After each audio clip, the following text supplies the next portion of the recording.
Today I'd like to present one of my favorite boats. This is the 35 Sea Ray SLX with triple outboard power. By having the outboard option, it gives you a ton of storage back here where the normal engines would be. As we walk on the boat, you'll see you've got tons of seating throughout.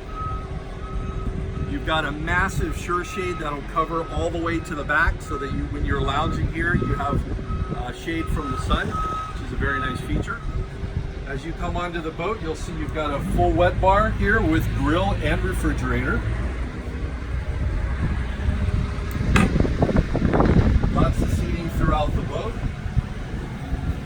As we come forward, you'll notice you've got a huge head, which is also nice if somebody wants to change into their bathing suit. Over here at the helm, you've got multiple sets of electronics here, as well as joystick, making it very easy to dock the boat and operate.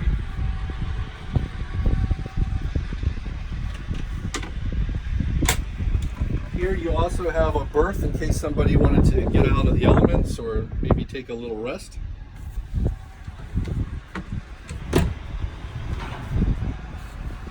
And as we come to the bow, you have a lot more seating as well. There's a table that goes here. And the boat is rated to take as many friends as you'd like. It's yacht certified. And this is our 35 Sea Ray outboard.